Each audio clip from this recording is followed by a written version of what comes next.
अचानक उसे friend request मौसूल होती है। ये अली की ही फ्रेंड रिक्वेस्ट थी। सुबह ही अमजद सकीना को सारी बात बता चुका था। सकीना ने चंद सेकंड्स में ही उसकी रिक्वेस्ट को डिक्लाइन कर दिया और वैसे भी वो लड़कों को ऐड करती नहीं। फ्रेंड रिक्वेस्ट को मुस्तरद होता देखकर अली ने सकीना को डीएम किया। बोला बेशक आप मुझे ऐड ना करें, लेकिन एक बार मेरी बात सुन लें, मेरे इरादे नेक हैं। करीम साहब अपनी गाड़ी में बैठे, अपने ड्राइवर से बोले कि यार एसी तेज करो, बहुत गर्मी है। फिर बोले खैर कोई बात नहीं, मैं तो यहाँ चंद माह हूं, फिर तो मुझे ठंडे मुल्कों की सैर करनी है, वहां ना गर्मी होगी और ना दीगर मुसीबतें। ड्राइवर ने पूछा साहब कहाँ चलना है? करीम साहब बोले हाँ, वो अमजद साहब के दफ्तर चलना है। ड्राइवर बोला यानी उनके सुपरमार्ट? करीम साहब बोले हाँ भाई। दौरान सफर उन्होंने राहिल का दिया हुआ नंबर मिलाया। जब तक रिंग जाती रही उन्होंने फोन स्पीकर मोड पर रखा और फिर जैसे ही नंबर लग गया उन्होंने फोन को स्पीकर मोड से हटा दिया। कान पर फोन रखकर बोले अस्सलाम वालेकुम।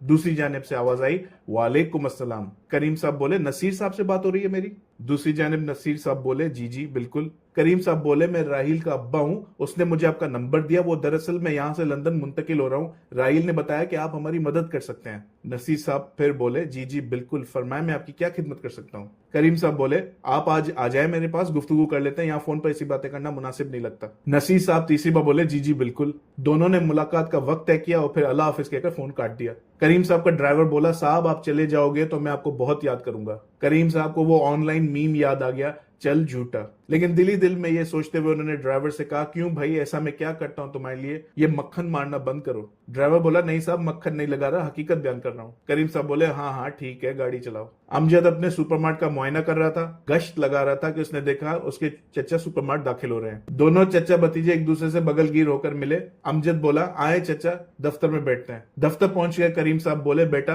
अब तुमने मेरे साथ गांव चलना है, तुम्हारी जमीनें जायदाद कारोबार तुमने तो आज तक एक बार भी पीछे मुड़कर देखा ही नहीं।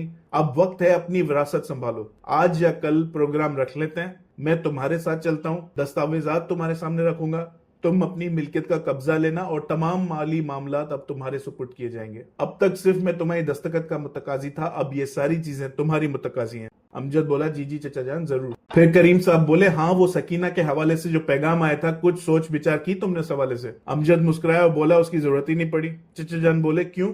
अमजद बोला सकीना ने सीधा मना कर दिया, बोली लड़का बाहर रहता है, मैं ऐसे बंदे से शादी नहीं कर सकती। चचा जान बोले आज मैं सुबह राहिल से बात कर रहा था, वो बोला लड़का पसंद करता है सकीना को, देखो रिश्ता बड़ा अच्छा है, मैं चचा होने के नाते कह रहा हूँ एक बार उनके सामने ये बात रख लेते हैं, शायद लड़का वापस आना चाहता हो। ऐसे कई लोग हैं जो बाहर जाते हैं फिर वापस लौट कर आ जाते हैं। अमजद ने रजामंदी में सर हिलाया, कहा जैसा आप बेहतर समझें, और फिर मुस्कुराकर बोला इसीलिए मैं कहता हूं आप भी चंद रोज के लिए बाहर जाएं फिर वापस आ जाएं। करीम साहब ने कहकर लगाया, बोला लफाजी की हेर फेर के हवाले से तुम और तुम्हारे वालिद से कोई नहीं जीत सकता। इतने में चपरासी दफ्तर में खाने समेत दाखिल हुआ। करीम साहब के पसंदीदा तले हुए खाने प्लेट में सजाए गए। करीम साहब बोले अरे वाह, वैसे भी अभी पेट में चूहे दौड़ रहे थे।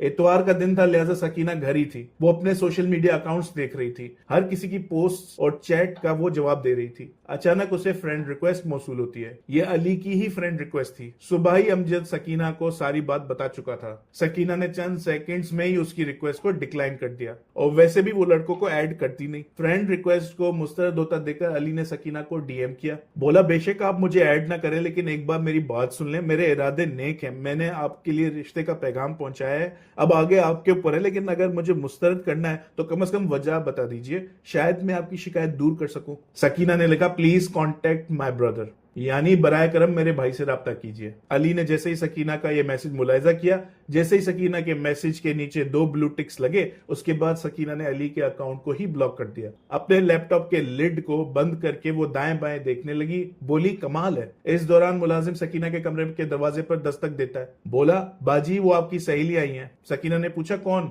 फरिया। मुलाजिम बोला जी जी। सकीना ने अपने मुलाजिम को कहा कि उसे जल्दी अंदर भेजो और फिर बोली अगली बार जब वो आए तो उसे अंदर भेज देना, तस्दीक के लिए मेरे पास ना आना। मुलाजिम बोला जी जी। फरिया सकीना के कमरे में दाखिल हुई। सकीना बिस्तर पर लैपटॉप इस्तेमाल कर रही थी जो अब लिड समेत बंद नजर आ रहा था। फरिया भी उसके साथ आकर बैठ गई। बोली क्या हुआ? सकीना बोली मुझे क्या होगा। फरिया बोली तुम्हारे चेहरे के तासुरात तो कुछ और ही निशानदेही कर रहे हैं। सकीना ने उसे पूरी बात बताई, कैसे रात चचा जान ने अमजद को अली के रिश्ते के बारे में बताया, कैसे अली ने अभी उससे फिर राब्ता कायम करने की कोशिश की, वगैरह वगैरह। फरिया ने कहा बड़ी मुनाफिक हो तुम यार, बड़ी मुनाफिक हो। सकीना बोली क्यों? फरिया बोली मुझे तुमने पैगाम भेजा कि अपनी तमाम तरजीहात, ख्वाहिशात, हुदूद, हत्ता कि अपनी जिंदगी के तमाम पहलू लिख कर लाऊं, क्योंकि तुम मुझे अपने भाई के लिए पसंद करती हो। सकीना बोली झूठ मत बोलो, तुम भी भाई को पसंद करती हो। फरिया बोली हाँ कह सकते हैं। सकीना बोली, मेरे और तुम्हारे मामले में जमीन आसमान का फर्क है। फरिया बोली, कैसे? और फिर मजीद दरियाफ्त करने लगी, क्या अली भाई ने तुम्हें कोई फौश कलमा कहा? सकीना ने कहा, नहीं। फरिया पूछती गई, उन्होंने कोई गैर मयारी घटिया बात की? सकीना बोली, नहीं। फरिया बोली, मेरी जान, फिर उसे वो हक हासिल क्यों नहीं जो तुम्हारे भाई को हासिल है? फिर फरिया ने अपने पर्स से एक कागज निकाला, उसे फाड़ दिया, बल्कि कागज के इतने टुकड़े कर दिए कि सकीना उन टोटो को जोड़ ही ना पाए। सकीना बोली, यार तुम गुस्सा हो गई? फरिया बोली, जी, मैं नाइंसाफी को बिल्कुल मंजूर नहीं करती। और यह कहने के बाद उसने अपना पर्स उठाया और बोली, अली भाई से राब्ता बहाल करो, फिर ही मेरी बात होगी। सकीना बोली, ये तुम पागलपन का शिकार हो गई हो यार अचानक। फरिया ने बगैर जवाब दिए वापस जाने की राह ली। सकीना ने उसे रोका, बोली, रुको रुको। फरिया बोली, अभी मेरे सामने लैपटॉप खोलो और अली भाई को अनब्लॉक करो, फ्रेंड रिक्वेस्ट ना भेजो, मैं इस बात कर लो, और जो ये तरीका तुम्हारे भाई ने तुम्हें दिया है उस पर खुद भी अमल करके दिखाओ, बाद में मुझे दर्श देना। सकीना ने फरिया के हाथ पकड़े, उसे घसीट के वापस अपने करीब ले आई। फिर मुलाजिम को घंटी के जरिए बुलाया और चाय लाने के लिए कहा। सकीना बोली, यार तुम ऐसे गुस्सा क्यों कर गई? फरिया बोली, क्योंकि मुझे मुनाफकत बिल्कुल पसंद नहीं। सकीना बोली, ठीक है भाई, ठीक है। दोनों सहेलियां गुफ्तगू कर रही थी, इतने में सकीना ने चैट पर निगाह रखी और देखा कि उसे अली का पैगाम मौसूल हुआ है। जी बिल्कुल। यह पैगाम भेजने के बाद अली ने भी उसे ब्लॉक कर दिया। फरिया ये सब देख रही थी, उसके दांत बाहर निकल आए। उसने ताली बजाई और फिर सकीना को छेड़ने लगी, बोली, अरे रे रे, हमारी ब्लॉक क्वीन खुद ही ब्लॉक हो गई। सकीना बोली, अच्छा है ना, बस दुख इस बात का है कि तुम्हारे कहने पर मैंने पहले उसे अनब्लॉक किया और उसने बादजा मुझे ही ब्लॉक कर दिया। और फिर सकीना ने अपने हाथ के जरिए इशारा करते हुए कहा, पहले मैं यहां थी, और फिर अपने हाथ को नीचे किया और बोली, अब मैं यहां हूं। फरिया बोली, जो लोग तकब्बुर और अना को गिराते हैं वही आगे बढ़ते हैं। सकीना बोली, एक तो तुम्हारे खुतबात बिल्कुल बिल्कुल भाई जैसी हो तुम। और फिर सकीना ने आंखें फाड़ते हुए फरिया से कहा, तुम दोनों बिल्कुल एक जैसे हो इस मामले में, कोई भी मौका हो अपना भाषण झाड़ने से तुम दोनों बाज नहीं आते।